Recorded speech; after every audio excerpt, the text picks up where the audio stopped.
자, 우리 이 시간에 하나님 말씀을 함께 나누겠습니다. 오늘 우리들에게 주시는 하나님의 말씀은 이사야 40장 1절에서 11절까지입니다. 이 계시의 말씀을 제가 읽을 때 하나님의 음성을 함께 들으시기를 바랍니다.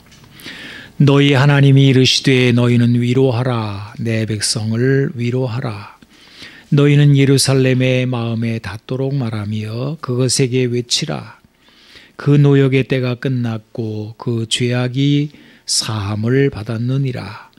그의 모든 죄로 말미암아 여호와의 손에서 벌을 배나 받았느니라 할지니라 하시니라. 외치는 자의 소리여 이르되 너희는 광야에서 여호와의 길을 예비하라. 사막에서 우리 하나님의 대로를 평탄하게 하라. 골짜기마다 도두어지며 산마다 언덕마다 낮아지며 고르지 아니한 곳이 평탄하게 되며 험한 곳이 평지가 될 것이요 여호와의 영광이 나타나고 모든 육체가 그것을 함께 보리라. 이는 여호와의 입이 말씀하셨느니라. 말하는 자의 소리여 이르되 외치라. 대답하되 내가 무엇이라 외치리이까 하니 이르되 모든 육체는 풀이요 그의 모든 아름다움은 들의 꽃과 같으니 풀은 마르고 꽃은 시들면 여호와의 기운이 그 위에 불미라. 이 백성은 실로 풀이로다. 풀은 마르고 꽃은 시드나 우리 하나님의 말씀은 영원히 서리라 하라. 아름다운 소식을 시온에 전하는 자여 너는 높은 산에 오르라. 아름다운 소식을 예루살렘에 전하는 자여 너는 힘써 소리를 높이라. 두려워하지 말고 소리를 높여 유다의 성읍들에게 이르기를 너희의 하나님을 보라 하라. 보라, 주 여호와께서 장차 강한 자로 임하실 것이요 친히 그의 팔로 다스리실 것이라. 보라, 상급이 그에게 있고 보응이 그의 앞에 있으며 그는 목자같이 양떼를 먹이시며 어린 양을 그 팔로 모아 품에 안으시며 젖먹이는 암컷들을 온순히 인도하시리로다. 아멘. 아멘. 파울로 코엘료라고 하는 작가가 있습니다. 이분이 연금술사에 이런 말을 남깁니다. 해 뜨기 전이 가장 어두운 때이다. 사실 이 말은 어떤 철학자가 한 말이라고 하기도 하고 혹은 아랍의 격언이라고도 하는 명언입니다. 좋은 일이 있기 전에 가장 힘든 시기가 있다라고 하는 뜻입니다. 어떤 이는 해 뜨기 전이 아니라 가장 어두운 때는 밤 12시 어간이 아니냐 이렇게 말하기도 합니다. 물리적으로 맞겠지만 심리적으로 가장 춥고 어두운 때는 바로 해 뜨기 직전입니다. 너무도 긴 밤을 지나면서 지쳐있는 마음이기 때문이겠죠. 견디고 견딘 시간들이 자신을 다 갉아 먹어버린 시점이 바로 해 뜨기 직전입니다. 해 뜨기 전에 그 어두운 때를 지나면 다시 말씀드리면 지금 겪고 있는 고비가 너무 두렵고 고통스럽게 느껴질지라도 이 고비를 이겨내고 넘기게 되면 기적 같은 광명이 비춘다. 이런 말씀입니다. 여러분, 오늘 우리가 이제 읽은 이 이사야 40장 말씀이 바로 이것을 잘 보여주는 말씀입니다. 이사야 40장은 이제 분기점이라고 할 수 있는데요. 1장부터 39장까지 정말 길고 긴 밤이 어둠의 시간들이 이제 펼쳐져 있습니다. 그 어둠을 뭐라고 말하기가 어려운데 오늘 읽은 말씀에는 그 노역의 때 또 그 죄악이라고 표현을 합니다. 노역이라고 하는 이 단어는 사실은 이제 전쟁이라는 단어입니다. 근데 이 단어가 가장 비참한 거를 이제 표현하는 상징적인 말로 이제 쓰여집니다. 다 파괴되고, 요즘에 우리 우크라이나의 전쟁이 지금 그런 상태 아니겠습니까? 여러분, 이스라엘 백성들이 실제로 겪은 역사적인 일들입니다. 주전 586년 바벨론 제국에 의하여 예루살렘 성에 전쟁이 이제 벌어져서 성벽이 무너지죠. 다 불타고, 그리고 왕을 비롯한 왕족 다 죽었습니다. 근데 그 이전에, 이렇게 멸망한 그 이전에 참 오랜 시간 계속 바벨론이 침공을 했었어요. 그래서 한 번, 두 번 포로로 끌려가는 그런 비참한 일들이 있었고, 그리고 나서 이제 종국적으로 유다 나라가 멸망을 하게 된 겁니다. 그 유다 멸망의 원인은 그 죄악, 이렇게 표현을 하는 거죠. 이것이 어떤 죄악이냐는 게 이제 1장, 이사야서 1장에 이제 하나님 백성들의 죄악상을 이렇게 말을 하는 겁니다. 1장 4절과 7, 8절을 제가 좀 읽어보겠습니다. 슬프다. 범죄한 나라요, 허물진 백성이요, 행악의 종자요, 행위가 부패한 자식이로다. 그들이 여호와를 버리며 이스라엘의 거룩한 일을 만홀히 여겨 멀리하고 물러갔도다. 너희 땅은 황폐하였고 너희 성읍들은 불에 탔고 너희 토지는 너희 목전에서 이방인에게 삼켜졌으며 이방인에게 파괴됨같이 황폐하였고 딸 시온은 포도원의 망대같이 참외밭의 원두막같이 애워싸인 성읍같이 겨우 남았도다. 이 겨우 남았도다, 이게 역사의 어둠 밤이 계속 깊어지고 있다는 말씀입니다. 다윗과 솔로몬 황금기를 지나고 죄악으로 나라가 서서히 기울어져 갑니다. 그리고 이사야 1장 1절에 나오는 왕들은 그 어둠이 깊어지는 시대의 왕들의 목록인데요, 4명의 왕이 나옵니다. 우시야와 요담과 아하스와 그리고 히스기야. 자, 이 4왕이 이제 이렇게 쭉 이렇게 이제 대를 잇게 되는데 특징들이 있어요. 이 왕들이. 그 특징들은 뭐냐면 하나님의 은혜를 많이 받은 왕들입니다. 그런데 그 은혜를 걷어차는 불신과 교만으로 망쳐놓은 사람들이라는 것입니다. 우시야라고 하는 왕은 16살의 왕에 올라서 50년간을 통치한 사람입니다. 이 우시야 재위 기간이 얼마나 융성하였는지에 대하여는 역대하 26장에 잘 나와 있는데요, 건축을 많이 합니다. 그리고 주변 나라들 가운데 아주 욱두서 가지고요, 이게 조공도 받고 그래요.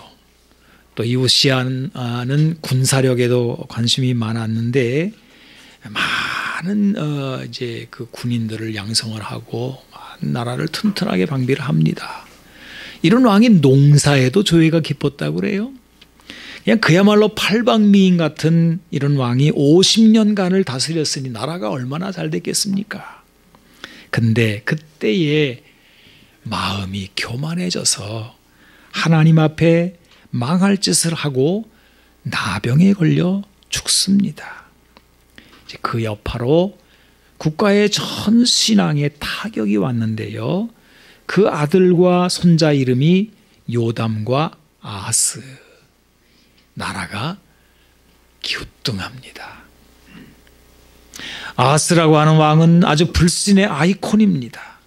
하나님의 도우심을 뿌리치고 우상 앞에 나라를 가져다 놓았는데요, 역대하 28장 22절로 23절은 그것을 이렇게 기록하고 있습니다. 이 아하스 왕이 곤고할 때 더욱 여호와께 범죄하여 자기를 친 다메섹 신들에게 제사하여 이르되 아람 왕들의 신들이 그들을 도왔으니 나도 그 신에게 제사하여 나를 돕게 하리라 하였으나 그 신이 아하스와 온 이스라엘을 망하게 하였더라. 이렇게 망쳐놓고 나라를 망쳐놓고 죽었습니다. 그 아들이 히스기야 왕입니다. 히스기야는 정신을 똑바로 차리죠. 아버지가 망쳐놓은 나라를 추스러 개혁을 하고 나라를 회복시켰습니다. 이 히스기야 참 하나님의 은혜를, 놀라운 하나님의 은혜를 받지요. 아스루가 대군을 끌고 예루살렘에 쳐들어왔을 때나 또 그가 병들어 죽게 되었을 때 2번이나 기적을 경험합니다. 아스루가 물러가고 그의 건강도 회복되었습니다. 그때 히스기야가 우시야 왕처럼 교만에 빠집니다. 우시야에서 히스기야 때는 하나님의 은혜와 그 은혜를 교만과 불신으로 보답한 패역한 시대였습니다. 이사야 40장에 나오는 그 죄악의 어두운 시절을 이렇게 우리는 보게 됩니다. 근데 이것이 어두움의 끝부분이 아닌 거지요. 히스기야의 아들이 므낫세인데 므낫세 치세의 역사 속의 죄악의 어둠은 마치 한밤중같이 자리를 차지합니다. 그리고 얼마 못 되어 바벨론이 쳐들어왔고 시드기야 왕 때 예루살렘이 멸망을 합니다. 많은 백성들이 칼에 죽었습니다. 굶주려 죽었습니다. 왕도 그 아들도 다 죽어 대를 이을 왕제가 사라집니다. 바벨론의 포로로 끌려간 소수의 사람들이 남아있는 그런 실정입니다. 참 어두운 시대라고 할 수 있습니다. 여러분, 사람과 동물의 차이점이 무엇입니까? 생각 차이입니다. 사람은 동물들보다 생각이 많고 깊습니다. 그래서 불면증은 사람에게만 있는 것 같습니다. 혹시 여러분들 개가 불면증에 걸렸다는 얘기를 들어보신 적이 있으십니까? 돼지나 닭은 주인이 잡아먹기 전에 주는 먹이를 아무 생각 없이 잘 받아 먹습니다. 그러나 사람은 사형수라 할지라도 음식을 먹을 수가 없어요. 사람에게는 역사의식도 있고 종말의식도 있습니다. 전도서의 표현을 빌면 영원을 사모하는 마음이 사람에게 있습니다. 근데 이것 때문에 사는 게 너무 힘이 드는 거예요. 어떤 때는요, 생각을 딱 껐다 켰다 할 수 있는 스위치가 있었으면 좋겠다 하는 생각이 듭니다. 근데 끄는 건 할 수 있겠지만 켜는 건 누가 하겠습니까? 특히 망한 사람은 생각이 깊습니다.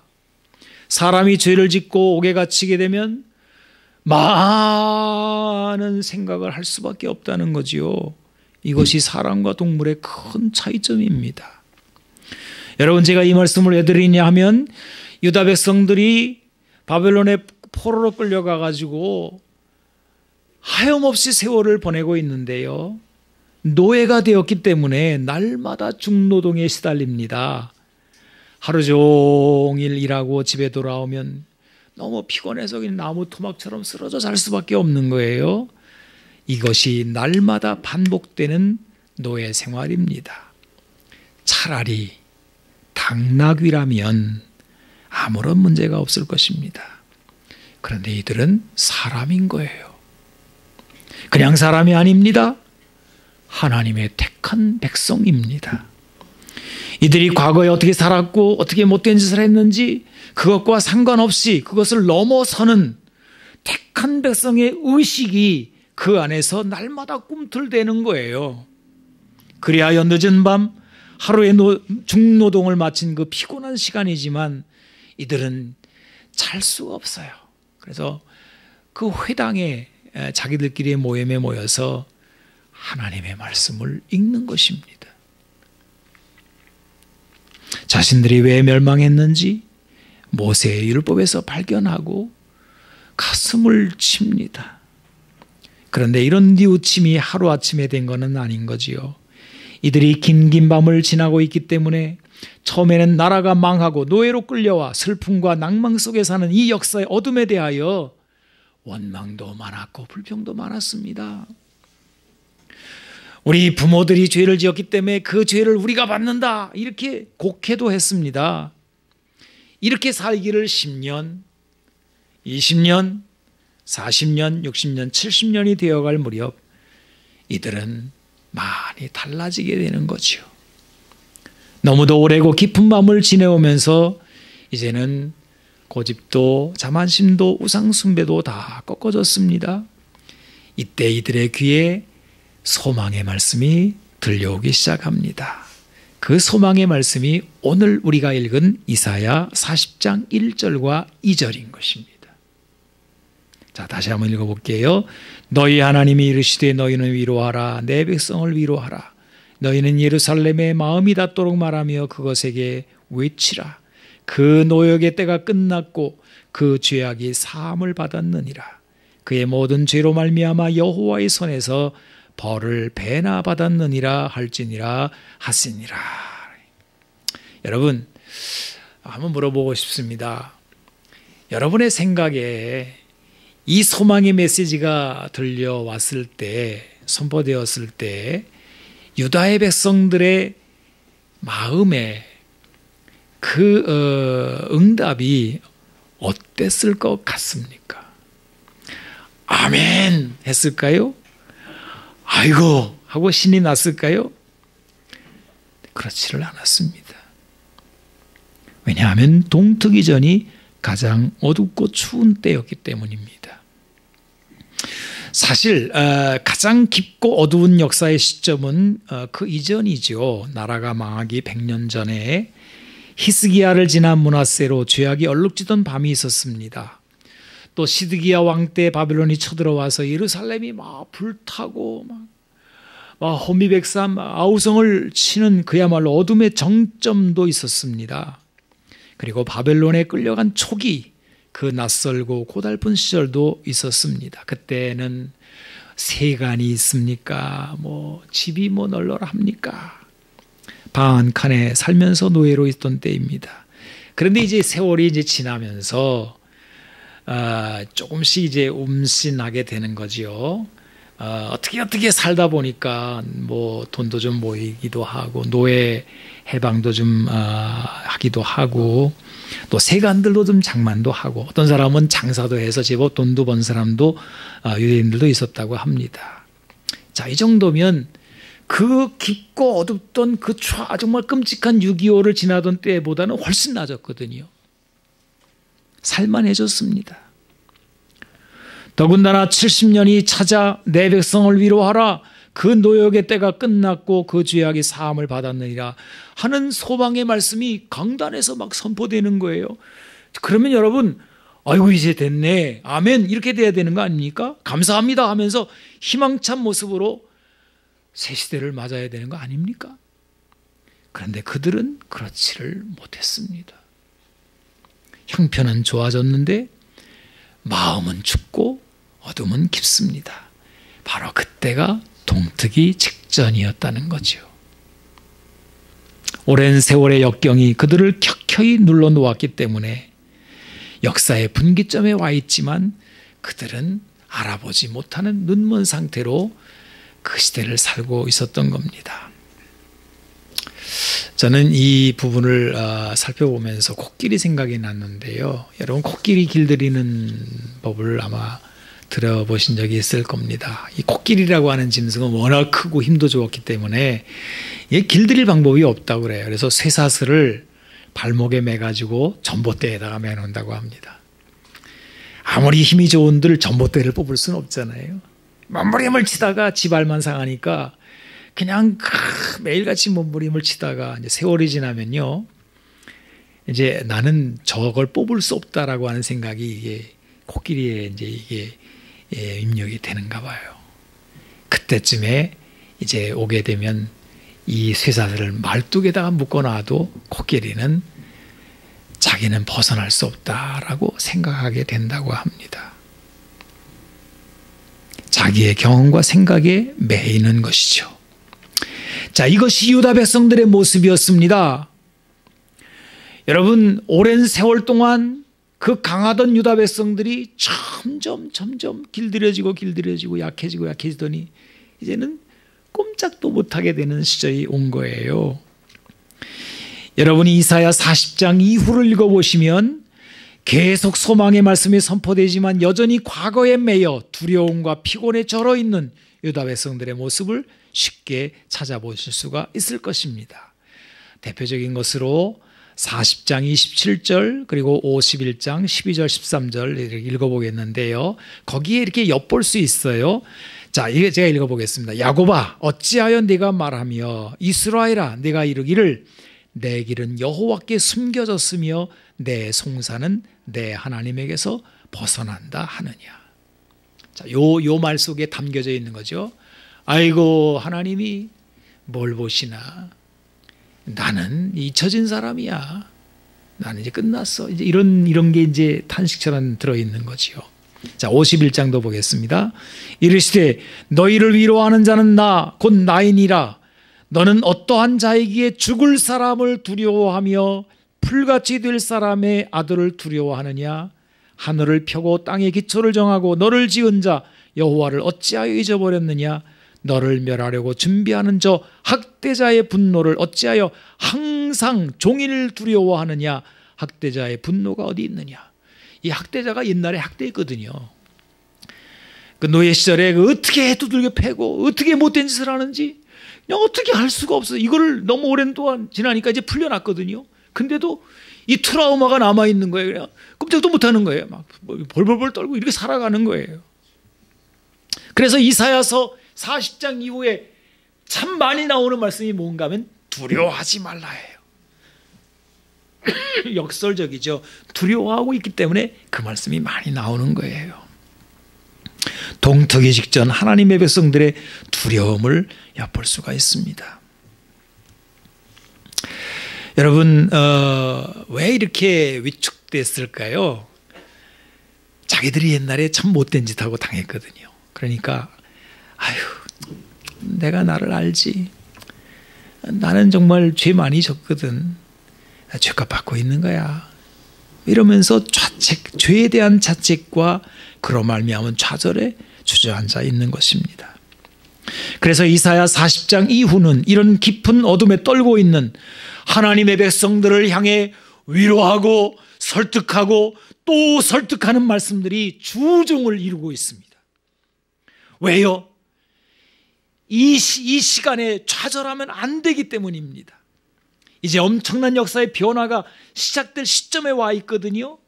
그런데 유다 백성들에게는 가장 어둡고 춥게 느껴지는 시간이기도 했던 것입니다. 위로와 소망의 말씀이 선포되는 시점에서 보이는 불신과 낙심은 나름 논리를 가지고 있습니다. 자신들은 얼마나 작고 숫자도 작고 보잘품없는데 이 바벨론은 너무나 큰 거예요. 마음에 하나님을 믿는 신앙은 있지만 세상은 달라질 것 같지 않은 거예요. 지나온 과거가 발목을 잡고 상한 마음이 걸림이 되고 있는 상태인 것입니다. 이러한 유다 백성들을 향하여 주시는 말씀이 무엇입니까? 세 가지 소식이 전해져요. 이게 히브리 말로는 키라는 말로 이렇게 반복이 되어 있는데 우리말로는 번역이 좀 잘 안 됐습니다만은 세 개가 명확하게 나옵니다. 첫째, 노역의 때가 끝났다 그래요. 둘째, 사죄에 대한 선포입니다. 그리고 셋째는 벌받은 것이 이것으로 충분하다 이런 말씀이 나오고 있습니다. 그리고 이 소식을 소리 높여 전하라고 말씀하고 있습니다. 이것이 2절에 기록된 내용입니다. 그리고 9절에는 이것을 향하여 이것을 일컬어서 아름다운 소식이라고 표현을 합니다. 이 소식은 전적으로 하나님에 의하여 선포되는 소식입니다. 여러분, 이게 사람에게서 나온 소식이 아니라고 하는 것이 참 중요합니다. 만약에 이게 사람에게서 난 소식이라고 한다면 이건 아름다운 소식이 될 수가 없어요. 한순간 반짝하겠죠. 그러나 사람에게서 나오는 소식은 그 다음에 쓰러집니다. 그래서 풀 얘기가 나오는 거예요. 사람은 풀이다. 그 영화는 들의 꽃과 같다. 그래요. 7절에 나오죠. 이 백성은 실로 풀이로다. 그리고는 8절에 이렇게 말합니다. 풀은 마르고 꽃은 시드나 우리 하나님 말씀은 영원히 서리라. 사람에게서 나온 소식이 아니라 하나님께로부터 나오는 소식이다. 근데 사람은 풀처럼 반짝했다가 쓰러지고 하지만 하나님의 말씀은 그렇지 않다. 영원히 선다라고 말씀하고 있습니다. 그러므로 아름다운 소식을 전하라는 말씀과 함께 주어지는 말씀이 이거죠. 너의 하나님을 보라입니다. 이 소식은 하나님께로부터 오는 소식이라는 뜻입니다. 이제 이사야서는 하나님과 우상의 차이에 대한 말씀이 우렁차게 선포됩니다. 바벨론에 서 있는 거창한 우상에 짓눌려 그 기운에 짓눌려 있는 하나님의 백성들에게 우상이 얼마나 무능한지 선포합니다. 우상은 아무것도 하지 못하는 목석에 불과하다는 말씀도 계속해서 나와요. 사람들이 우상이나 우상의 신전을 거창하게 만들어 놓는 이유가 그것이죠. 우상은 아무것도 아니기에 크게라도 만들어 놓아야 하는 것입니다. 우상은 내일 일을 알지 못합니다. 그러나 하나님은 역사를 주관하십니다. 이사야서에는 하나님의 창조에 대한 말씀이 꽤 많이 나오는데 이것은 천지를 창조하신 하나님이 무엇인들 하지 못하시겠느냐 반문하심입니다. 천지를 창조하신 하나님, 역사를 주관하시는 하나님, 내일 일을 유일하게 언급하시며 성취하시는 하나님을 보라 하는 것입니다. 하나님은 능치 못함이 없으시다. 자, 이것이 이사야 40장 이후에 이렇게 전개되어 나오는 말씀의 이제 요지입니다. 뭐 여러 가지 말씀들은 많이 나오지만은 하나님이 못하실 일이 뭐가 있겠냐. 이제 하나님이 새 역사를 일으키신다. 이런 말씀들이 나오는 겁니다. 이 선포가 예레미야 32장 26절 27절에도 이렇게 기록되어 있습니다. 그때 여호와의 말씀이 예레미야에게 임하여 이르시되 나는 여호와여 모든 육체의 하나님이라 내게 할 수 없는 일이 있겠느냐. 능치 못함이 없다. 이 말씀은 인간의 능력을 초월한다라는 뜻입니다. 근데 이제 성경에 하나님은 능치 못함이 없다라는 말이 두 곳에 주목되게 나와요. 창세기에 이제 나오는데 창세기 18장 14절에 나옵니다. 제가 먼저 읽어볼게요. 여호와께 능하지 못한 일이 있겠느냐. 기한이 이를 때 내가 너에게로 돌아오리니 사라에게 아들이 있으리라. 여러분, 아브라함이 나이가 100살이 되었거든요. 그 부인은 10살 밑에 90세입니다. 근데 하나님께서 찾아오신 거예요. 그 아브라함 99세 때에 100살을 앞에 두고 있는 시점에 찾아오셔가지고 내년 이맘때쯤에 너 100살 되는 때 사라에게 아들이 있으리라. 사라가 그 장막 뒤에서 그 소리를 들어요. 웬 낯선 분들이 찾아오시더니 자기 얘기를 하는 거예요. 그러더니 그 할머니도 보통 할머니가 아니죠. 90살이 됐으니까 89세인데 내년쯤에 아기를 이렇게 낳는다는 거예요. 그래서 사라가 속으로 웃었습니다.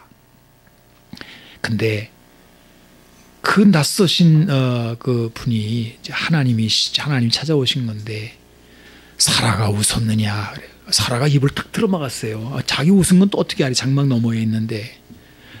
그러더니 하시는 말씀이 이렇게 말씀하시는 거예요.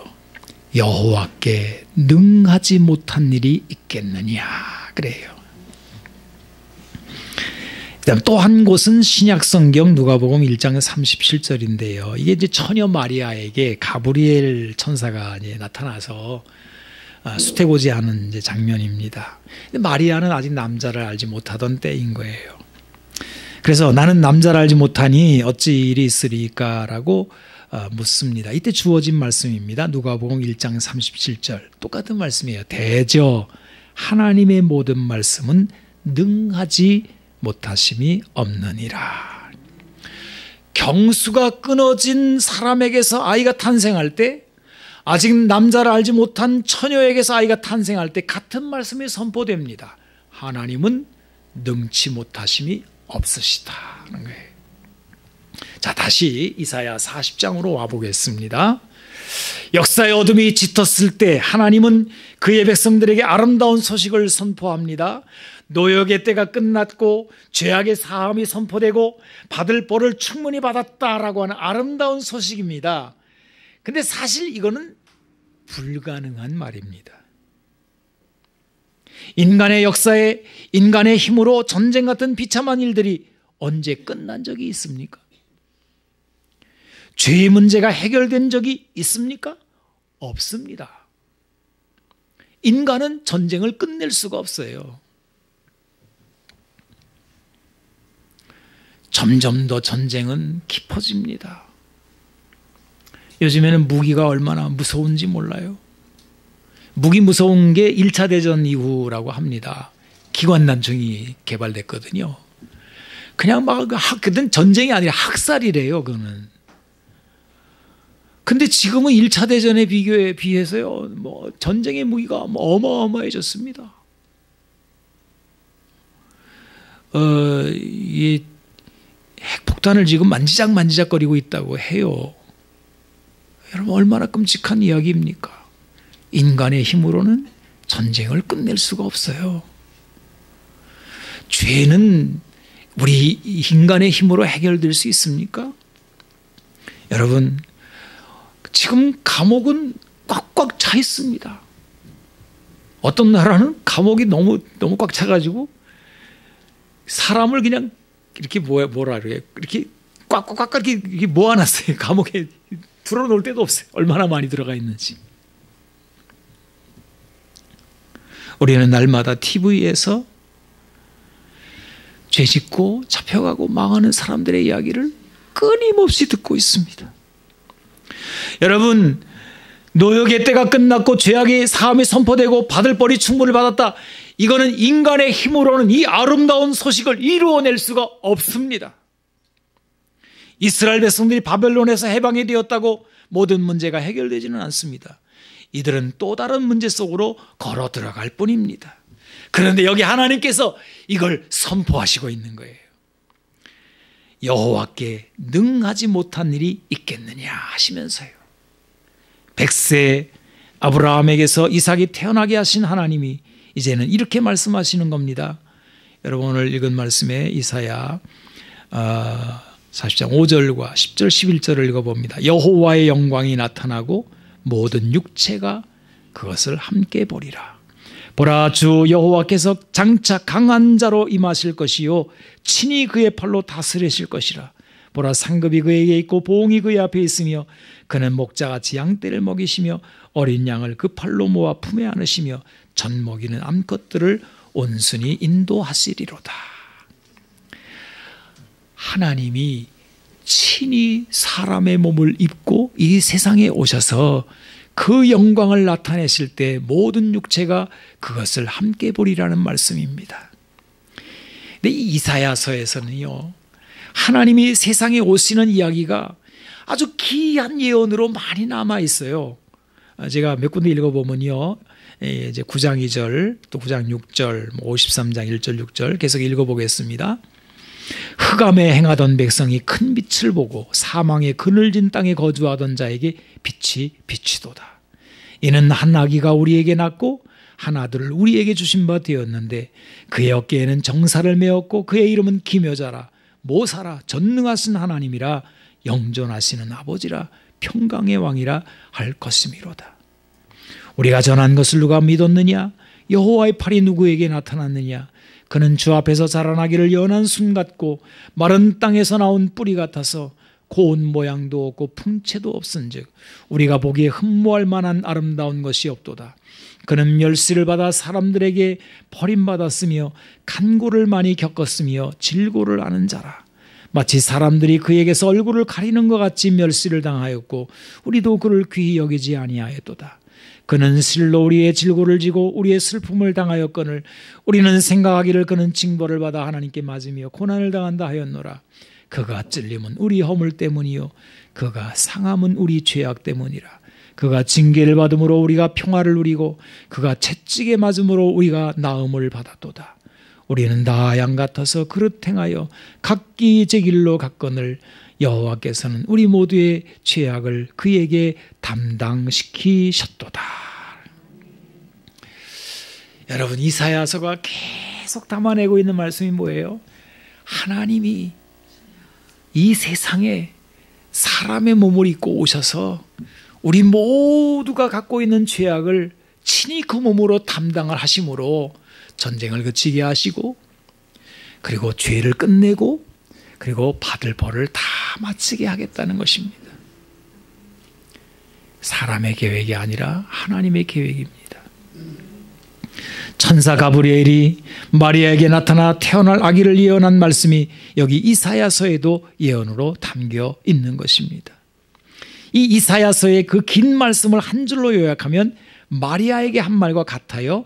대저 하나님의 모든 말씀은 능하지 못하심이 없느니라.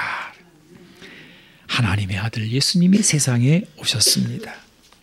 여호와의 영광이 마리아의 몸 안에서 베들레헴 구유 안에서 나사렛 동네에서 나타났습니다. 너무너무 이상하고 너무너무 예상외고 상상할 수 없는 일이 일어난 거예요. 하나님은 영이시거든요. 물질이 아니시거든요. 아주 성경에 나와 있어요. 하나님의 인생이 아니라고요. 그 하나님이 사람이 되신 거예요. 그러니까 이건 정말 상상을 뛰어넘는 일이 일어난 거예요. 너무 이상한 일이 일어난 거예요. 받아들이기 어려운 일이 일어난 거예요. 정말 깜짝 놀랄 일입니다. 인간으로서는 상상할 수 없는 일이 벌어진 거예요. 우리들의 문제를 해결하시기 위하여 하나님이 친히 오신 것입니다. 이스라엘 백성들이 이런 생각을 할 수는 없었습니다. 이들은 그저 바벨론에 묶여있는 자기들이 놓여 고향 땅을 밟기만 해도 좋겠다고 생각했을 것입니다. 그런데 하나님은 그게 아니라 말씀하십니다. 내가 너희와 함께하여 세상을 구원하겠다고 선포하시는 겁니다. 너희는 지금 세상 나라 중에 맨 밑에 처해 있는 떨거지 나라가 아니라 하나님의 친백성, 왕같은 제사장이라는 것입니다. 하나님은 말씀하십니다. 이것을 이룰 너희 하나님을 보라 그러시는 거예요. 여러분, 너희 하나님이십니다. 바로 오늘 우리들의 하나님이신 거죠. 나의 하나님이시기도 합니다. 나는 여러분 솔직히 세상에서 얼마나 보잘것이 없습니까? 세상에서 알아주지도 않아요. 유명하지도 않고요. 보잘것도 없습니다. 나로서 할 수 있는 일이 뭐가 있습니까? 그런데 하나님이 내 손을 잡으시면서 뭐라고 그러시냐면 내가 너와 함께 하겠다는 거예요. 나는 할 수 없지만 하나님은 하실 수 있습니다. 나는 어둠을 종식시킬 수 없지만 하나님은 어둠을 끝내시는 분이십니다. 내 죄 하나 해결하지 못하여 매일 죄의 종로를 타는 나이지만 우리이지만 하나님은 친히 이 땅에 오셔서 우리의 죄를 짊어지신다는 것입니다. 그가 찔림은 우리의 허물 때문이요 그가 상함은 우리의 죄악 때문이라. 그가 징계를 받음으로 우리가 평화를 누리고 그가 채찍에 맞음으로 우리가 나음을 받았도다. 그러므로 이제 그리스도 예수 안에 있는 자에게는 결코 정죄함이 없나니 이는 그리스도 예수 안에 있는 생명의 성령의 법이 죄와 사망의 법에서 너를 해방하였습니다. 이거는 하나님이 하신 일입니다. 이제 말씀을 마치겠습니다. 여러분, 사람으로서는 할 수 없지만 하나님으로서는 하실 수 있다는 게 이제 예수님이 사람의 몸을 입으시고 오신 이 일의 중요한 메시지입니다. 사람들이 이걸 이제 알아요. 이 복음이 선포된 지가 2000년이 되었기 때문에 각 나라마다 다 선포됐고요. 다 맛보아 알고 그랬습니다. 근데 사람들이 이상해요. 자꾸 자기가 한다는 거예요. 그리고 헛된 소망들을 찾아다녀요. 그리고는 거기도 좌절을 합니다. 주님을 바라보고 주님께로 오는 일을 잘 안 해요. 제가 이번에 이제 지금 월드컵이 벌어지고 있지 않습니까? 근데 항상 우승 후보는 아르헨티나, 메시가 있는 아르헨티나라고 합니다. 축구를 제일 잘하는 나라고 이미 월드컵을 몇 번 우승한 나라이니까요. 근데 요새 아르헨티나가 좀 어렵다고 그래요. 너무 경제가 어렵고 막 그 나라가 막 물가가 막 폭락해가지고요. 막 이 돈이 폭락해가지고요. 근데 이제 이 월드컵에서 이제 우리가 우승을 할 거다. 거기다 소망을 뒀나 봐요. 그래가지고 그 아르헨티나 사람들이 그냥 8,000명인가가 그냥 집 팔고 땅 팔아서 그 돈 가지고 거기로 왔대요. 근데 사우디아라비아한테 폭삭 망했네. 메시가 어딨냐? 그런 소리를 들었네. 메시가 어딨냐? 그랬더니 아짜만 붙인 메시아인데, 제가 그 말을 듣고, 왜 사람들이 거길 찾아가나? 소망이 거기 있는가? 아니, 여러분, 저도 축구 좋아합니다. 재밌습니다. 그런데 왜 거기다가 소망을 두는 거냐 말이에요. 이기든 지든 간에 아마 이기면 반짝 난리를 치겠죠. 근데 그게 무슨 사람의 죄를 사하며 무슨 전쟁을 끝나게 하며 전쟁을 억제하는 그런 역할도 있다고 합니다. 이게 축구가 가지고 스포츠가 가지고 있는 능력이겠죠. 그런데 예상외로 안 되는 거예요. 구원을 줄 수 있는 힘이 없는 거예요. 우리나라가 가나를 이기기를 소망합니다. 저도 그거 바란다니까요. 그러나 여러분, 구원은 하나님께 있습니다. 아니, 그 하나님이 그냥 사람의 몸을 입으시고 그냥 상상을 초월하고 내려오셨는데 왜 그분을 바라보진 않는 겁니까? 예수님을 바라봐야 되는데요. 오늘 이제 이 촛불 하나 켠 이 대림절의 첫 주에 이제 교회가 그걸 선포하는 거죠. 세상 사람들 향해서 여러분, 우리 하나님을 바라봐야 됩니다 라고 교회가 먼저 말할 수 있어야 된다는 게 오늘 이사야 40장의 말씀의 내용입니다. 이제 한 달 동안 우리가 대림절을 지나면서 크리스마스를 맞게 될 터인데요. 여러분, 기뻐하십시오.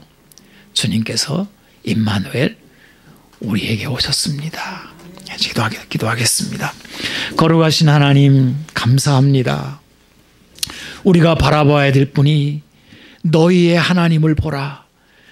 우리를 구원하시는 능치 못하심이 없는 그 하나님이심을 오늘도 듣게 하시니 감사합니다.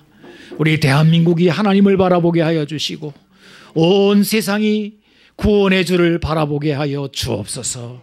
우리 구주 예수님의 이름으로 기도하옵나이다. 아멘. 아멘.